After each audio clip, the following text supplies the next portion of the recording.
Est-ce qu'il y a eu un moment spécifique? Est-ce qu'il y a eu un événement qui t'a poussé du coup à lancer ce projet? Et je pense que c'est encore plus grave chez les femmes. Parce qu'on nous a vraiment, encore plus que les hommes, Je veux que appris tu la me donnes pudeur. le jus. Genre, tu vois, moi, j'ai aucune idée de comment est-ce que ça se passe dans un monastère, encore plus un monastère bouddhiste et tout, parce que c'est ce qu'on voit dans les films et tout. Comment est-ce qu'ils vivent ces gens-là? Bonjour, bienvenue dans le podcast La Zone 30. Cette zone où on ralentit pour accélérer tout simplement la carrière ou la vie d'autres personnes. Dans ce tout premier épisode de ce podcast, j'ai à la fois le plaisir, l'honneur d'accueillir une dame que je qualifierais de multipotentielle, engagée, passionnée. Et je reviens tout simplement sur le mot engagé parce que la discussion de ce soir va se porter autour d'un projet particulier qui est le Black Story Bar. Bonjour Jacqueline, Bonjour. bienvenue dans la zone 30. Merci.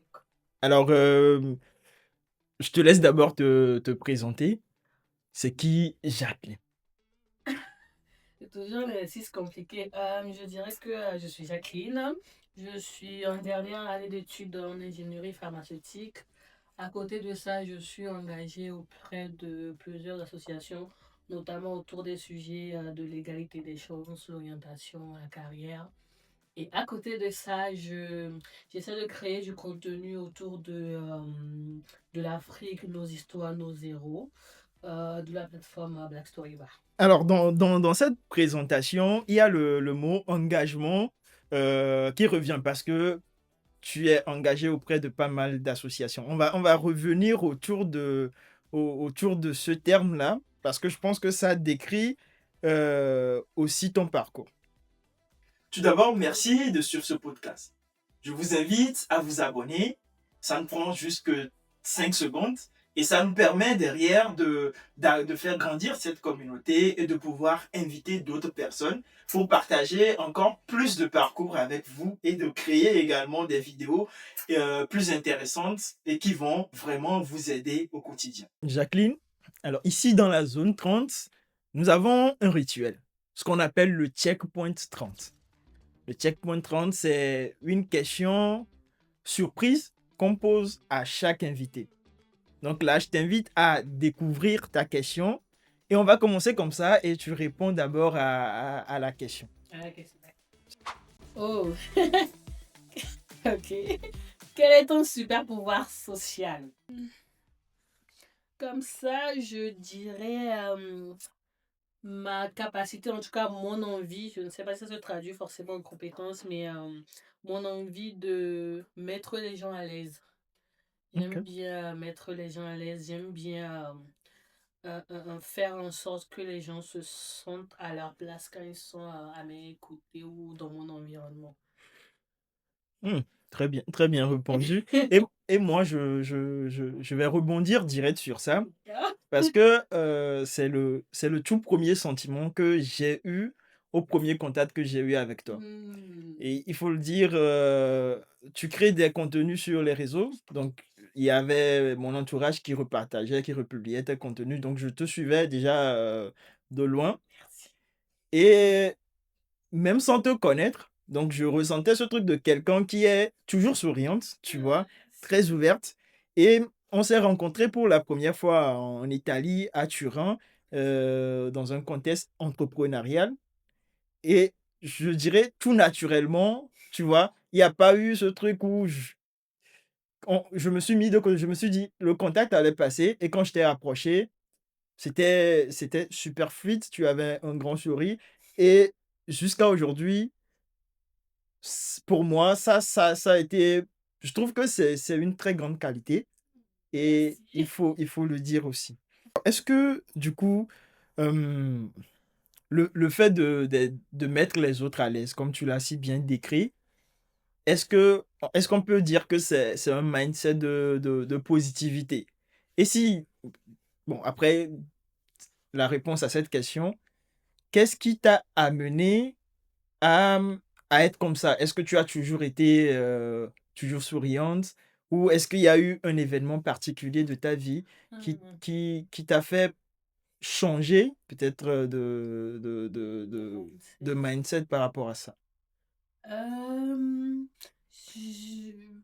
je- j'utiliserais, j'en perds mon français, pas le mot mindset. C'est plutôt, c'est une stratégie OK. sociale ou de vie. Pourquoi je dis stratégie? Du coup, je vais répondre à la deuxième question en même temps. Euh, Moi, je viens d'une famille africaine et il y a eu toujours plein de personnes chez nous, des cousins, des oncles, des gens qui viennent pour leurs problèmes, etc. Il y a toujours eu du monde chez nous. Ma mère même fait une blague en disant que nos fauteuils sont affaissés parce qu'il y a trop de Mmh. personnes qui se sont assises là-dessus. Et du coup, moi, petite, à chaque fois que les gens venaient, je me cachais sous les tables, ou on m'appelait la petite souris. Je me cachais parce que Le scoop. ça se voit pas comme ça, mais en tout cas, j'étais plutôt réservée. Ah bon, je le suis encore un peu, mais bon, ça c'est un autre sujet. Et du coup, je voyais que les gens se demandaient pourquoi est-ce que. Enfin, est-ce qu'ils enfin, ils ne se sentaient pas à l'aise, je dirais ça comme ça. Enfin, pourquoi elle se cache alors que tout le monde nous salue? Enfin, est-ce que je vais les prendre de haut? Et du coup, enfin, comme ça, en toute petite, je me suis dit, enfin, puisque je vois ma mère sourire à ces personnes-là, bien les accueillir, ces personnes-là sont satisfaites, est-ce que je ne devrais pas faire comme ça? Donc, c'est comme ça que j'ai commencé à essayer d'être plus souriante, en tout cas plus avenante envers ces personnes-là. Et là où j'ai confirmé que c'est devenu une stratégie, c'est en grandissant. Il y a une tata qui m'a dit, ouais, vers le lycée, hein, tu souris un peu trop, du coup, ça fait que les gens viennent trop à toi. Donc, il faudrait peut-être que tu stoppes ça. Et justement, je l'ai écouté, je me suis dit, ah, je vais stopper ça et tout. Sauf que tout le monde remarquait, ouais, pourquoi t'es plus réservé. Et du coup, j'arrivais plus à créer du lien avec les gens. OK. Alors qu'avant, je remarquais bien que justement, les gens venaient beaucoup plus à moi. Je me suis dit, OK. ah, en fait, si t'as une lumière ou en tout cas un truc, c'est à toi de porter cette lumière-là. Mmh. Donc, c'est là où j'ai confirmé que c'est une stratégie, en tout cas, c'est une façon de mettre les autres à l'aise pour pouvoir, de un, moi me sentir à l'aise et faire en sorte de créer des relations avec ces personnes-là, peu importe qui advienne de la relation, mais j'anticipe sur le podcast, mais c'est le Mmh. réseau qui fait les gens. Donc, justement, je pense que même toi, si tu vas à une soirée, tu vois une personne dans son coin réservé ou qui renfreint d'amis, tu n'as pas envie d'aller lui On est parler. d'accord. Alors que tu ne sais pas ce que cette personne a pu t'apporter. On est d'accord. Donc, en tout cas, j'essaie, c'est pas toujours évident, Mmh. d'apporter la bonne humeur et la bonhomie autour de moi. Et je trouve que c'est une grosse qualité. Je me répète parce que j'ai aussi un peu ce côté-là où, tu vois, moi, je croise quelqu'un, je suis juste content Oui, d'avoir d'autres personnes en face de moi. ouais. Et si on a la même provenance ou pas, tu vois, moi, c'est juste ce bonheur-là, tu vois, de pouvoir côtoyer d'autres personnes. Et j'ai aussi, je me réfère à la remarque peut-être de ta tante, mais j'ai aussi eu des amis qui à un moment m'ont dit, bah, tu es trop ouvert, tu parles trop aux gens. Et ça fait qu'à un moment, tu as envie de te réserver un peu plus et tout. Et je trouve que il faut d'abord accepter que, bah, en fait, on est comme ça, Ouais. tu vois? Moi, c'est ce que j'ai fait, hein. Je me suis dit: «Bon, écoute, je suis comme ça, j'aime bien parler aux gens, ça me fait plaisir d'être en contact des gens, j'aime bien, partager ces bons moments» parce qu'au final, c'est ces souvenirs-là qu'on aura à la fin de tout ça et je trouve que, bah, c'est une très belle manière de voir les choses. Et même, je rajouterais que déjà à Turin, tu nous faisais rire tout le temps. C'est trop bien. Je pense que notre séjour s'est amélioré. En tout cas, la qualité de notre séjour s'est améliorée à partir du moment où on t'a rencontré, Amélie et moi. Coucou Améo. Et justement, pour rajouter à ce que tu disais, mais je pense que, en fait, bah, quand les gens disent que oui, tu souris trop, tu es trop avenant et qu'il faudrait faire le tri, c'est bien de faire le tri. Mais il faut aussi faire confiance en son intelligence Mmh. pour savoir faire ce tri-là, même si toutes ces personnes-là viennent à toi. C'est à toi, justement. Ok, tu ouvres la porte à ces personnes-là. Maintenant, comment est-ce que tu tries en faisant la qualité de personnes que tu veux dans ta vie OK. les personnes qui viennent à toi, parce que enfin, les gens dans ta vie n'ont pas la même catégorie. Enfin, selon les cercles et tout, tu sais où placer qui. Donc, tu peux avoir 1000 personnes autour de toi, tu peux mettre, je sais pas, 900 personnes dans le cercle connaissance. Hi, Mhm, hi, hi, ça mhm, va, tu mhm. les mets à l'aise. Et tu sais jamais quand tu auras besoin d'eux ou quand cette personne peut t'apporter une opportunité. Et derrière, tu sais que tu as ton cercle restreint. Enfin, je D'accord. pense qu'il faut faire confiance à l'intelligence des gens. Mhm. Mm. On est d'accord, on Ouais. est d'accord. C'est pas parce que tu souris aux Mhm. gens que forcément les autres, ils vont, tu vois, Tu comment penses dire, pour un idiot? voilà, un idiot, ou ils vont pas te respecter, ou ils vont Ouais. te le faire à l'envers, tu Mm. vois. Et moi, Voilà, si tu te prends pour un idiot, c'est... on est d'accord. Ouais. Et tu as dit aussi un truc pertinent pour répondre rapidement là-dessus, c'est en fait, tu, tu peux être ouvert envers tout le monde, mais il y a une théorie que moi j'ai appris récemment, c'est en fait la théorie des zones. En gros, tu divises en fait ton entourage. Voilà. Oui, j'ai vu Moi, la vidéo. j'aime bien son contenu. Et Ouais. c'était un contenu, je pense, avec Edgar Yves, un Oui. monsieur que je kiffe Hein? de ouf. Edgar Yves Monou Junior. C'est J'ai mon un gars. petit problème avec lui. Bon. Bon, Il est drôle, à attention. Il après. est trop. J'adore. Euh, Moi, c'est Je le trouve mon. un peu trop tranche. Oh ouais, tranchant, il est direct Un peu trop. et très intellectuellement. Oui, ouais, C'est c'est cette partie de intellectuel. la chose que j'aime Ouais, aussi. Et ouais. ses propos sont hyper Ouais, pertinents, non, totalement, à totalement. mon avis. Et voilà, donc ce truc de scinder en fait son entourage en plusieurs zones et en Mm. fonction du coup de l'espérance que tu as avec les différents types de personnes, en fait, tu les intègres Les différentes zones. dans les différentes zones Ouais, que tu as pu créer. totalement d'accord. Alors, on parle d'Italie. Mm. Et je dois le dire, j'ai passé aussi un super moment dans ce cadre entrepreneurial où, en gros, pour rappeler un peu le contexte à ceux qui nous suivent, en fait, c'était un concours organisé par des entreprises en France où, en Du gros, 440. c'est Ouais. ça. Et il fallait, des porteurs de projets étaient du coup venus pitcher leur projet. Et justement, Jacqueline, tu as pitché un projet que tu as et que tu continues toujours par développer, qui est le Black Story Bar. J'ai bien appelé le Black Story. Yeah. Pour, Black Story Bar. Pourquoi déjà le nom Black Story Bar? Oh. Cette question.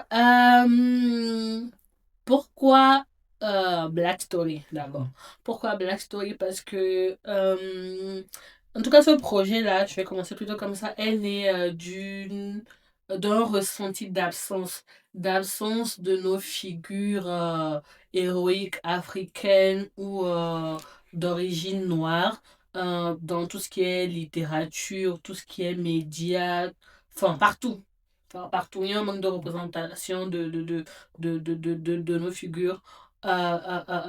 Et du coup, maintenant, pourquoi bar à côté? Parce que le bar, pour moi en tout cas, enfin, pour tout le monde, c'est l'endroit où on vient, on s'assoit, on a du bon temps, c'est convivial, on discute avec tout le monde. Justement, on est ouvert. En fait, mhm, tu vas pas dans un bar et tu restes dans ton coin. Enfin, tu es ok, ouvert à tout le monde. Tu viens pour passer un bon moment. mhm. Donc, justement, pourquoi ne pas joindre la connaissance et justement le bon moment qu'on passe?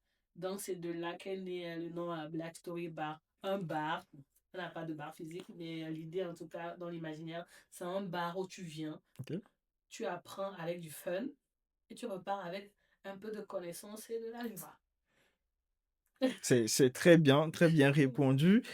Et justement, sur donc le Black Story Bar aujourd'hui, donc tu crées des contenus où tu partages donc les histoires la culture d'abord africaine, les grandes figures, donc, et aussi les monuments africains. Tu parles en gros, tu racontes notre histoire d'une manière fun, faut le dire. Et ça donne vraiment envie de te suivre. Moi, je te suis et j'apprends toujours beaucoup de choses. Donc, je vous invite donc à vous abonner au Black Soruba. Vous aurez du coup le lien de la page dans la description Yes. également. Alors, pour moi, Donc, je pense que tu as répondu aussi à cette question dans ta prise de parole de tout à l'heure en disant bah, l'objectif, c'est de raconter donc, notre propre histoire à notre manière parce que depuis très longtemps, notre histoire a été racontée par d'autres personnes et ça ne reflète pas forcément ce que nous qui avions été dans la situation, ça ne raconte pas forcément notre héritage, tout simplement. Est-ce qu'il y a eu, pardon, Non, vas-y, est-ce vas-y. qu'il y a eu un moment spécifique? Est-ce qu'il y a eu un événement qui t'a poussé du coup à lancer ce projet? George Floyd. OK.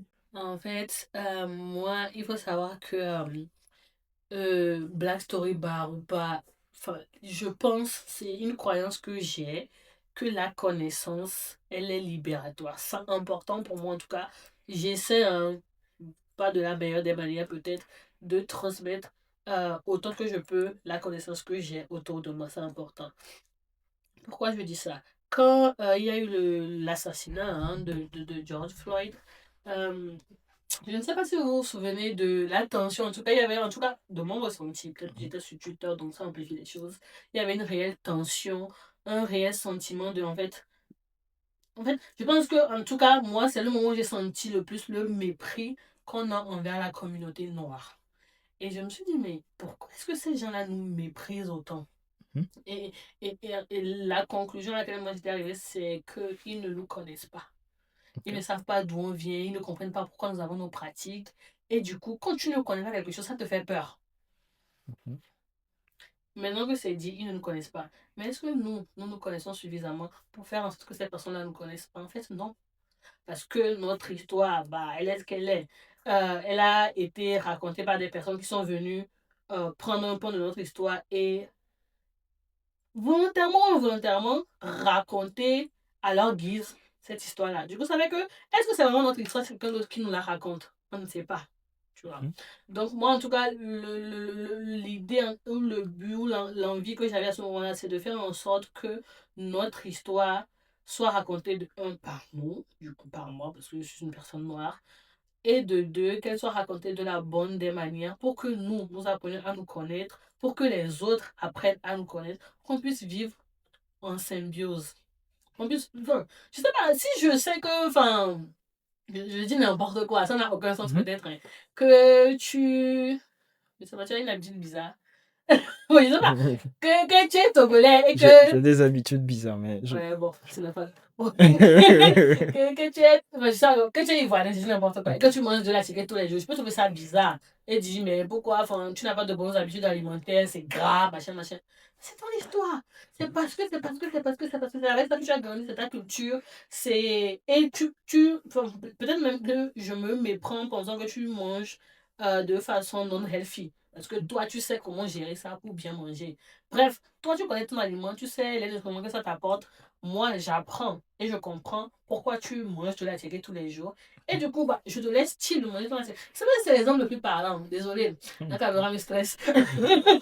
Mais en gros, c'était important pour moi OK. de créer une sorte d'espace où tout le monde vient pour bien s'entendre. D'où le bar, encore une fois. Le beurre, Pour OK. bien s'entendre, pour être en symbiose. Et en plus, ça nous permet, d'où nous, en tout cas en tant que personnes noires, d'arrêter d'avoir comment est-ce que je dirais ça? Un manque de confiance en Ouais, nous. Parce qu'en fait, quand tu n'as pas de représentation ouais. de deux personnes qui te ressemblent, je dis n'importe quoi. Si tu veux être footballeur et que le plus grand footballeur que tu connais, c'est Messi, Mmh. bah, tu te dis, oui, je vais être comme Messi. Mais ça ne rentre pas dans le cerveau. Comme si tu vois Didier Drogba, tu te dis, ah, Mmh. Didier Drogba est comme moi. Ah, Je je veux vois. être Didier Drogba. Mmh. Tu vois. Et je te dis, je vais même dépasser Didier Drogba par être Messi. C'est pas le même processus de pensée que de voir Messi, un homme bah, blanc que tu ne Mmh. connais pas. Et Mmh. te dis, ah, j'ai envie d'être comme lui. Les maths ne matchent pas. On est d'accord. Les maths ne On maths est pas. d'accord. Enfin, vraiment, ça tient à rien. C'est tout bête. Hein. Mais par exemple, quand il y a eu l'histoire de la petite sirène avec Ariane, on a vu les petites jeunes femmes, les petites jeunes filles devant leur télé, voir une petite sirène noire. Elles étaient contentes. C'est la représentation. Voir quelqu'un qui te ressemble faire quelque chose te donne l'envie et l'idée et la certitude Mmh. même de te dire que, ah, si cette personne qui me ressemble comme ça fait ça, c'est que je peux le Je faire. peux aussi. C'est ça. Mmh. C'est ça. Enfin, Non, mais je trouve Voilà. que c'est ouais, Mm, en mm, fait, mm. ce que j'aime beaucoup dans ta démarche, hem, c'est pas forcément en fait, dans ta stratégie, c'est que tu veux pas tu commences pas par raconter notre histoire à d'autres personnes. Est-ce que déjà nous-mêmes, on connaît notre histoire assez?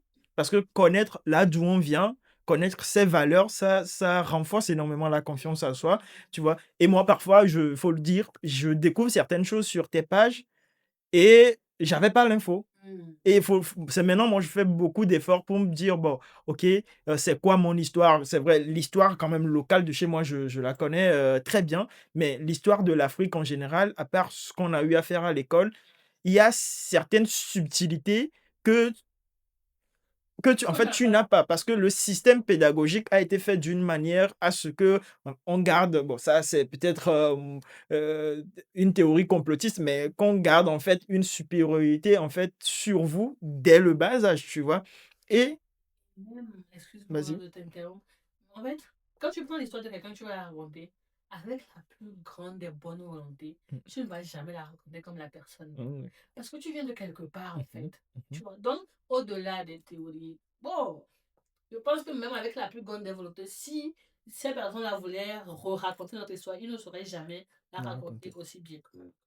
D'accord. On est d'accord, on est totalement, alignés par rapport à ça et moi j'avais passé un moment au Togo et j'avais fait un truc qui m'a, peut-être je sors du contexte, ça sera coupé au cadrage si Non, c'est à mais garder. tu vois, j'avais fait un truc, qui était super intéressant, c'est j'avais passé pas mal de temps avec des vieux, des gens vraiment âgés et on parlait de tout. On parlait par exemple du deuil en Afrique, on parlait de comment est-ce que eux ils vivaient, tu vois? C'est pas forcément c'est juste des gens âgés qui dont la génération différait de nous, qui avait une autre vision de la vie, de la vie, tu vois? Et moi, j'ai trouvé ça super enrichissant parce que j'ai appris énormément de choses sur notre culture, sur pas mal de choses et combiner cette sagesse à notre monde d'aujourd'hui, je pense que ça te fait appréhender les choses différemment, tu J'ai vois? gagné des années de vie. On est d'accord, Ouais, ouais. on est d'accord. Non, tout pareil, hein, tout pareil. Moi, même en Afrique ou pas, après j'exagère un peu. Quand je prends les taxis, je parle avec les taxis. Ils sont vieux ou pas. Juste parfois, en fait, il y a des trucs tout cons.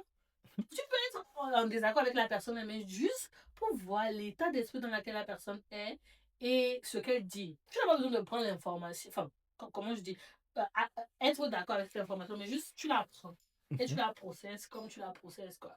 Non, je pense que oui, tu es sur la bonne démarche. Et puis, comme nous devons tous faire ça, écouter nos anciens. C'est ça. Ils finissent par partir en plus avec plein de Plein sagesse, mais tu on ne sait pas. On est d'accord, on On est ne sait d'accord pas. et il y avait surtout un vieux là, lui, il m'avait beaucoup marqué parce que, en fait, il me racontait tu sais, avant ces moments où on passait autour du feu avec les plus anciens qui, tu vois, avec tellement d'élégance, tellement de précision dans les mots, tellement de sagesse, vous partagez des expériences, des conseils de vie d'une manière, totalement cordiale et tout ce tu vois? Juste avoir cette image en tête, tu vois? Ça te fait dire: «Ben, je viens de quelque part», tu C'est vois? ça. Et ça renforce, C'est ça. C'est ça. énormément la confiance en soi. Mhm. Mais Ouais. même si tu veux rejeter cet héritage-là, juste le connaître, ça suffit, quoi. Enfin, parce que tu peux pas rejeter quelque chose que tu ne connais pas. Juste comprendre pourquoi les gens la font comme ça. Et dire que bon, c'est pas pour toi. It's ok. Mmh. Mais comprends au moins. Mmh. Et même moi, enfin, j'ai pas la prétention de dire que je connais tout, hein. Ouais. Il y a plein de trucs sur Black Story, bah, je vais demander et tout. Mais je veux juste être le canal par lequel cette information passe. Et si d'autres personnes veulent le faire venir, hein, vous allez faire chroniqueur sur Black Story, bah, nous on est là. Si vous avez quelque chose à apporter, bon. Et voilà, il y a une chose que moi j'ai remarqué quand je suis arrivé en France, tu vois? Ça fait quelques années déjà. J'ai vraiment parce que pendant mes années d'études et tout, ce que j'ai remarqué, c'est que les gens ne connaissent pas vraiment notre histoire. Tu rencontres parfois des camarades et quand vous vous mettez à parler d'Afrique, tu as l'impression que pour eux, l'Afrique, il y a les goudrons, il y a pas de Wi-Fi On et monte et dans l'exemple pour et avoir c'est la et connexion. cetera et cetera et moi, ça me faisait tellement rire. Je me dis: «Mais à quel moment en 2025, tu vois?» Ça montre que soit c'est nous qui n'avons pas forcément porté très haut notre histoire, ou soit c'est juste que eux aussi, ils ont grandi dans un système qui les a cloisonnés, qui les a isolés d'autres cultures, de comment les autres fonctionnent, d'aller vraiment à chercher l'info, tu vois. Et c'est pour ça que je trouve encore une fois ce projet-là hyper intéressant et je ne peux que te souhaiter tout le meilleur pour que ça puisse grandir et que ça atteigne justement tous tes objectifs que tu t'es fixés au départ. C'est quoi ta vision à long terme pour ce projet Black Story Bar? Il y a plein de personnes qui pensent que je vais ouvrir un bar. Et moi en premier. Je comprends. Les gens sont trompeurs. Bon, peut-être que ça, c'est quelque chose qui peut arriver dans un second, voire troisième temps. Moi, mon but, encore une fois, avec ce projet-là, c'est de démocratiser notre histoire, avoir plus de représentation positive dans l'imaginaire collectif, que les jeunes filles, les jeunes garçons se disent que ah, ouais, je peux faire ça. Donc, mon idée et l'idée que j'ai pitchée à Turin, c'était de faire un jeu de société éducatif. Mais aujourd'hui, même cette solution-là, elle est en refonte. Je suis en étude d'opportunité. Je discute avec des personnes. Je vais voir les médiathèques, des personnes dans lambda, des historiens, en tout cas, je les contacte, donc ils me répondent, pour pouvoir discuter avec ces personnes-là qui sont acteurs de l'éducation pour comprendre réellement le besoin. Parce que moi, j'ai envie de construire une solution qui soit adaptée à la communauté. Il faut qu'on la construise ensemble. Soit je prends les retours et je la construis de mon côté. Pourquoi pas? Ou qu'on la construise euh, ensemble pour que la solution soit à notre image et qu'elle soit réellement utilisable. Parce que ça ne servira à rien que nous propose quelque chose qui, au final, ne sert à D'accord, ça personne. me va. Donc, l'idée, c'est d'avoir des outils éducatifs, jeux, BD, Ok. livres, des ateliers, des Ok. conférences. Mais bon, je préfère les ateliers en petit comité, en petit comité. Mais bon, si c'est ce qu'il faut faire. Peut-être même aller voir des entreprises d'éducation nationale. Enfin, faut penser Mhm. grand, quoi. En tout cas, Exactement. être réellement acteur. Et puis, je ne suis pas vraiment attachée à l'idée d'être la seule image de Black Story Bar. Non, si on peut fédérer des personnes autour de ce projet, ce sera encore plus waouh, quoi. Faut qu'on prenne en main notre histoire. Très bien résumé et je trouve, je te le souhaite. Je sais que te connaissant, je sais que tu vas y arriver. Bon courage. Thank you. Et moi, j'ai vraiment envie de venir boire un verre au Black Story Bar. Tu vas Avec, gérer le bar. avec mes abonnés dans toutes les villes, on se fait on choisit deux ou C'est trois, barrageux. voilà, deux ou trois abonnés Et un jour. ouais. Et puis on se croise dans un Black Story Bar, peut-être sur Lomé, sur Paris, sur Abidjan, etc. Maintenant, je réfléchis à changer de nom, mais bon, ok. Euh, Ah, Changer de nom. Ça, oui. c'est intéressant, ça. Ouais, je suis en train de réfléchir Pourquoi? parce que c'est trop américanisé. Tu vois, moi, Ok. dans ma vie de tous les jours, j'ai des anglicismes, mais je sais pas, je me dis, en fait, moi, je suis née à Cara. Est-ce que je vais appeler le projet Cara? Ou Hmm. la Sa, Hmm. tu vois, avec des symboles à Dinkra et tout. Hmm. I'm thinking about that. On Hmm. verra. Tadara. Ça roots. Tu vois, un truc comme ça. On verra. C'est une réflexion, mais bon, le bar peut venir, peu importe le nom en soi. Ok. On Je verra. garde ma blague pour moi. Sans filmer. Alors, Black Story Bar, pour moi, de ce que je comprends, c'est aussi de l'engagement. C'est beaucoup d'engagement envers ta communauté, d'où tu viens. Et parlant d'engagement, donc tu fais partie de beaucoup d'associations.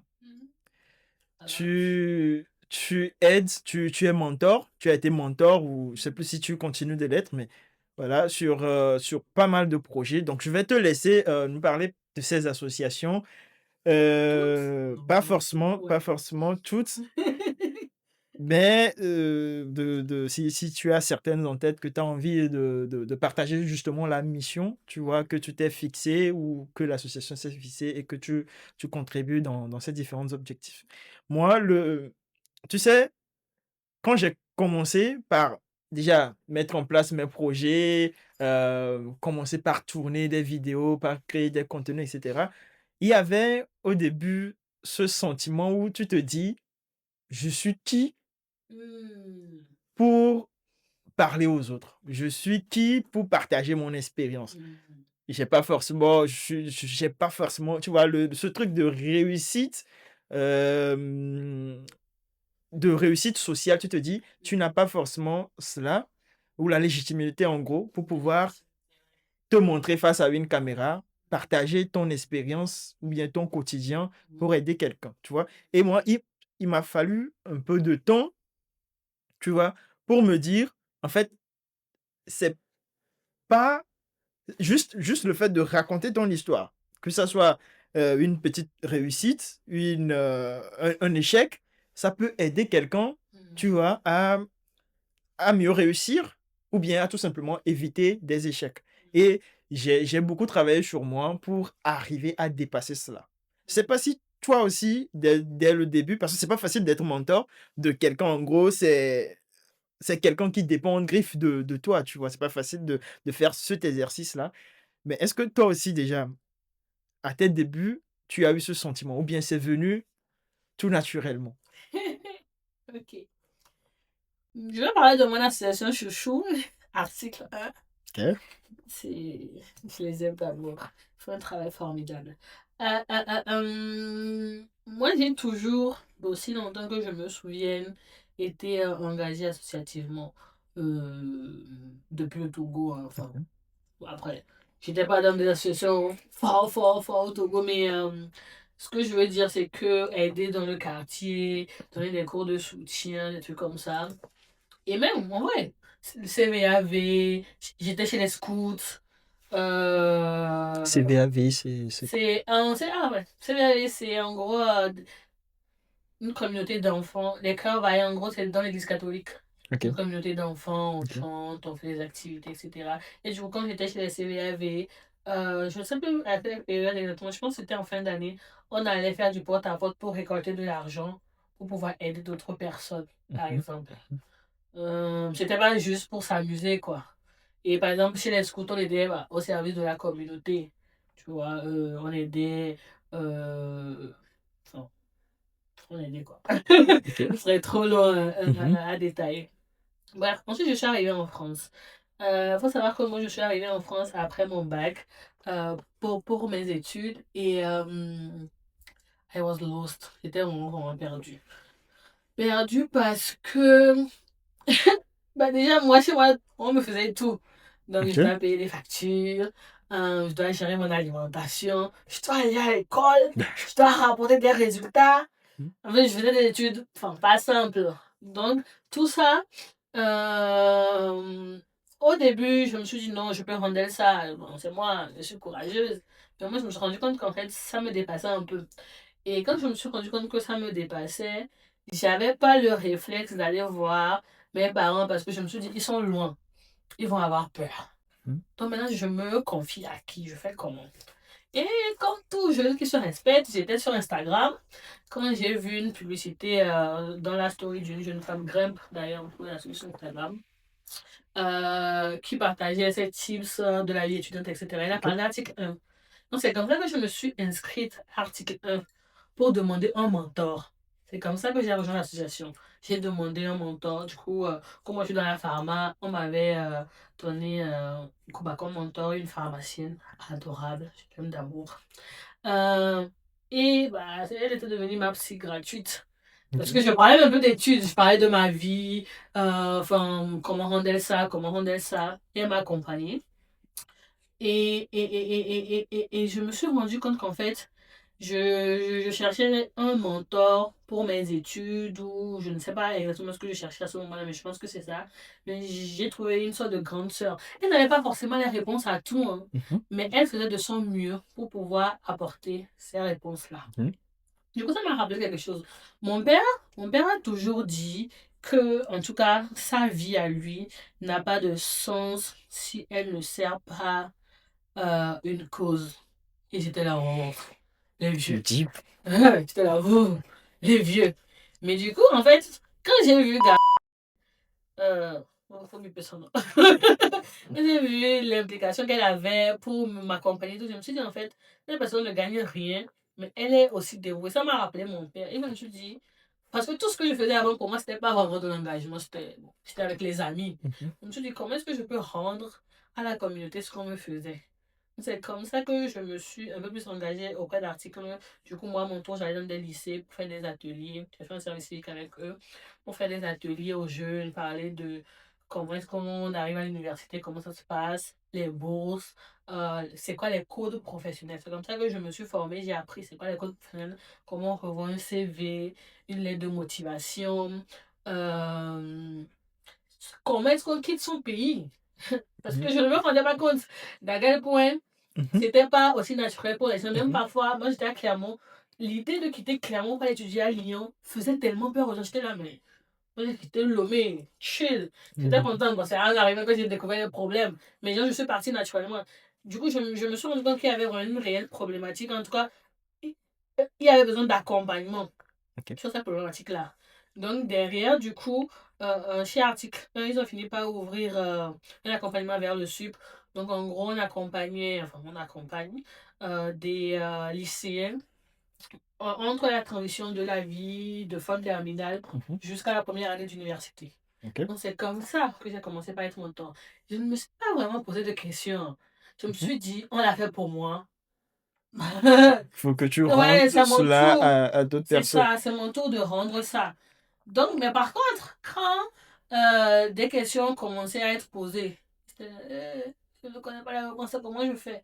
Et du coup, j'étais là. Au début, enfin, j'essayais de juste prendre les questions. Je disais il y avait une jeune fille en premier, Dieu merci.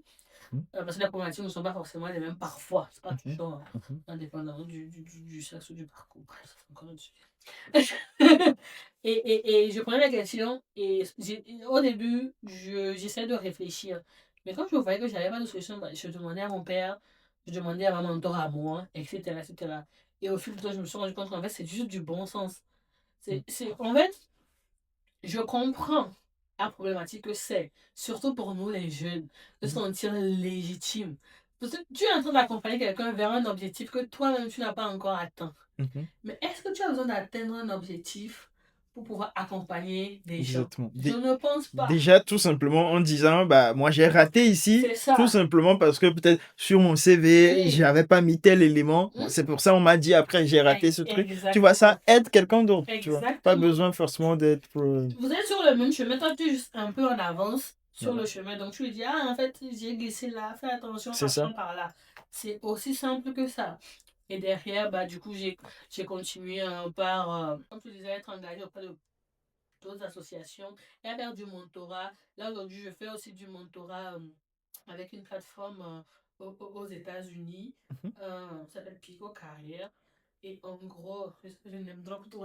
Ça c'est trop croustillant. On va reprendre ça juste un peu après parce que en fait, tu as mis la main sur un truc qui est, que je trouve très intéressant, c'est nos premières années en tant qu'étudiant étranger quand tu arrives en France. It's a world of it. Tu vois, Ouais. c'est... Et déjà, j'aime le fait que toi, pour l'avoir vécu de manière un peu difficile, tu vois, parce que quand on arrive, on a des idées, on se disait que ça allait être différemment si tu n'as pas été dans d'autres pays, etc. Mais tu découvres une autre réalité, tu vois. Et ça a énormément d'impact. Tu vois, on se renferme sur soi.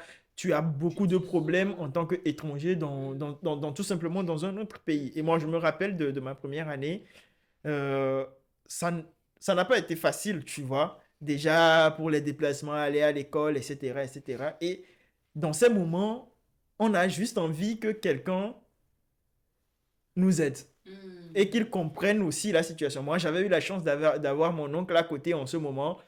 C'est un truc que je vais jamais oublier dans ma vie, tu vois. C'est mine de rien, le fait que tu sois en première année et qu'il y ait quelqu'un qui t'assiste en ce moment-là, ça marque énormément, tu vois.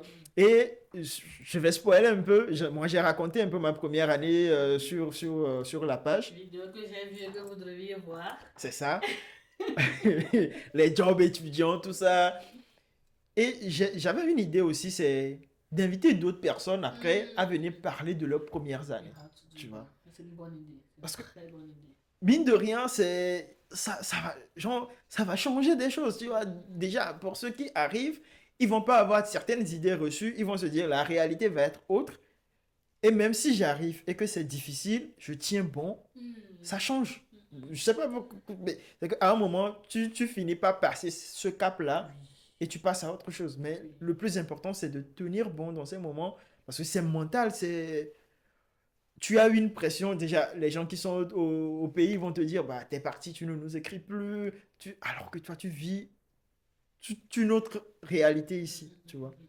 Donc bon, bientôt ça va être lancé et on va inviter d'autres personnes. Je pense que ça Oui, sera c'est une super intéressant. idée.